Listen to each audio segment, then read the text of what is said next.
Hello and welcome, I'm your CodeMonkey.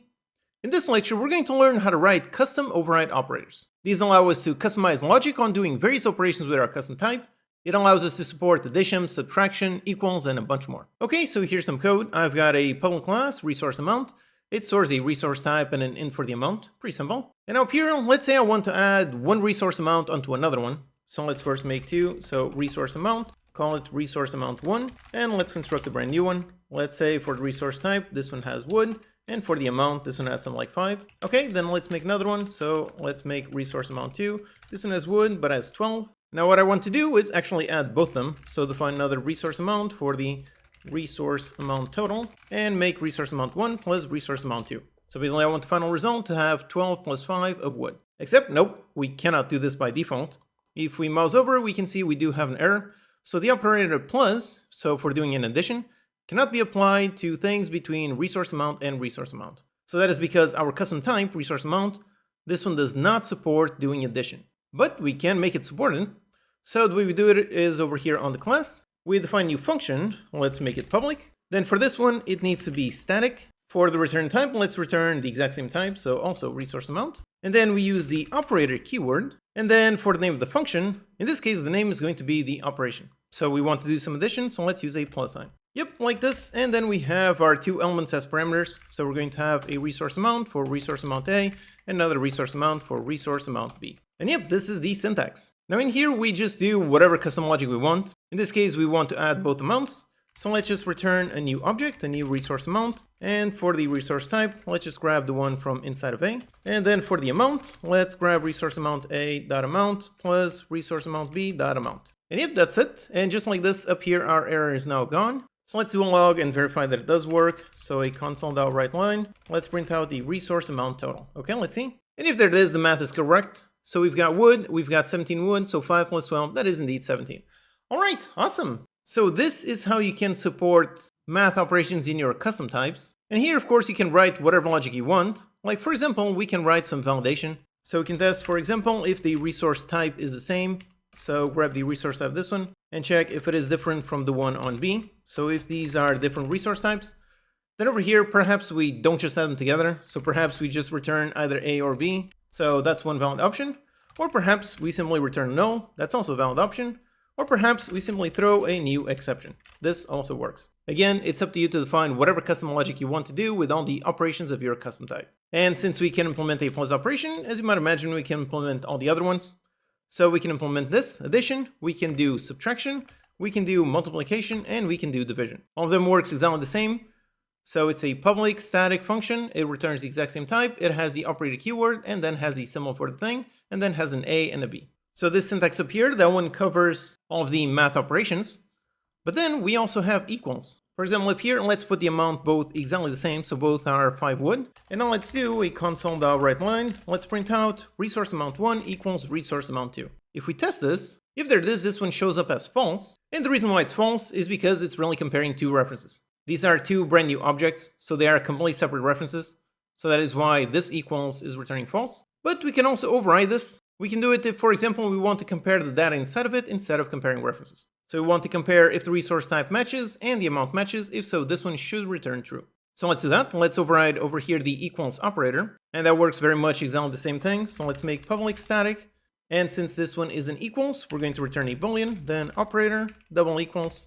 And we've got the A and B. So resource amount A and another resource amount for resource amount B. And again, here we do whatever logic we want. So in this case, let's compare just the data inside the object. So let's return, go inside resource amount A and make sure that the type matches. So resource amount B dot type. If these two match, and resource amount A dot amount equals resource amount B dot amount.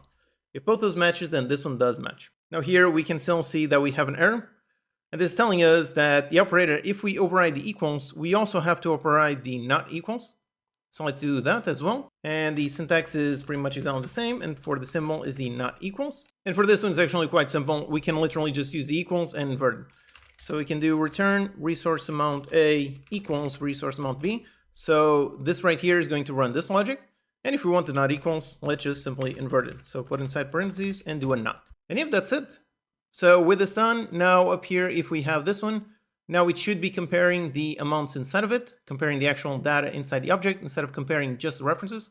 So this should now return true. Let's see. And if that is correct, it does return true. Okay, great. So this is working, although over here we also see a little squiggle line. So we have a warning here. It is telling us that we did override the equal sign, but we did not override the object.equals function or the object.getHashCode function. If we override these two, we should also override those. Now this is technically not a requirement. As you can see, this is not an error. It's really just if you override one type of equality, you should really override all of it. So let's do that one. And here we can use Visual Studio to help us implement these. So over here, click on this little icon. Let's override the object.equals, and yep, it creates this one, and let's put the cursor there and override also the object.getHashCode. Okay, we have these two, so now let's implement them. And by default here, it already writes some pretty nice code. So first it does a reference equals, meaning it is testing specifically for references between this and the object that it is equating against. If they are the exact same reference, meaning it's the exact same object, let's just return true. Or if the object, if that one is null, that means we are comparing something against null, so let's make sure to return false. And then down here, we can write our own custom equals logic.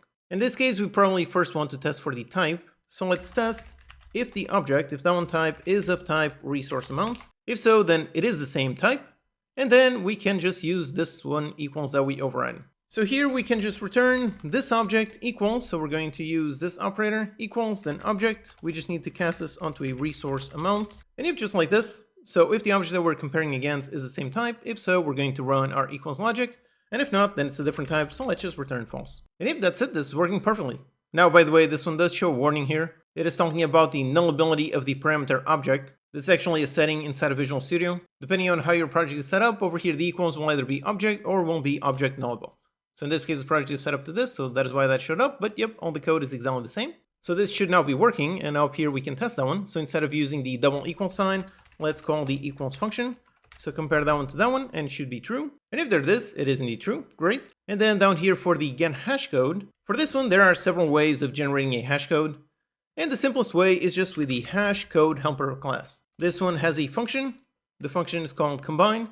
That basically combines a bunch of values and generates an entire hash out of all of them. So over here, let's use this. Let's combine both the resource type and the resource amount. So yep, combine those and just return. So this way, if we have the exact same resource type and the exact same amount, we should get the exact same hash code. So up here, let's do that same thing. So let's call get hash code on resource amount 1, then a space, then resource amount 2. Let's also get the hash code of this one. And even though these are two separate objects, because the data is exactly the same, these should match. And if there it is, that number is exactly the same. Okay, great. Now, finally, since over here we're on the topic of equality, there's actually one other interesting interface that we should probably implement. That one is called IEquatable. So this interface like here, like it says, it is used by generic collection like dictionary, list, and linked list. It is used when testing for equality on methods like contain, index of, and so on. So let's also implement this interface. Now for this one, it is actually quite simple. So over here in our type, let's implement IEquatable, and then it takes a generic, so equatable with resource amount, okay?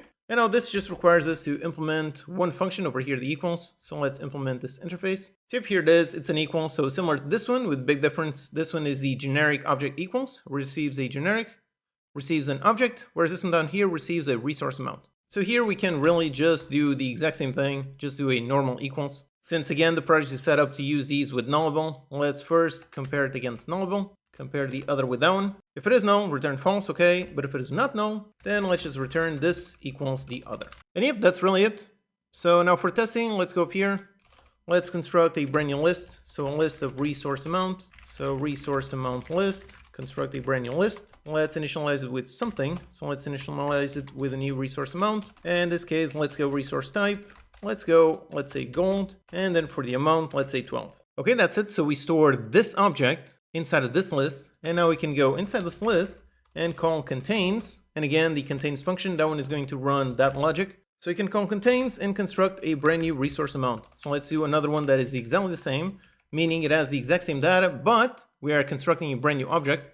So this reference does not match whatever reference is stored in there, but since we override the IEquatable, it is actually going to contain and compare all the data inside of it. So if we do this, let's do a console.write line on this one and see. And if there it is, says true, so it does contain that amount, even though the object is completely different. All right, awesome. So here we learned how to implement custom override operators. We can define custom logic for how to do math operations or do equals on any of our custom types. So this helps make our custom types behave exactly as we want them to, and enables a more straightforward usage by using normal operators as opposed to having to call custom functions.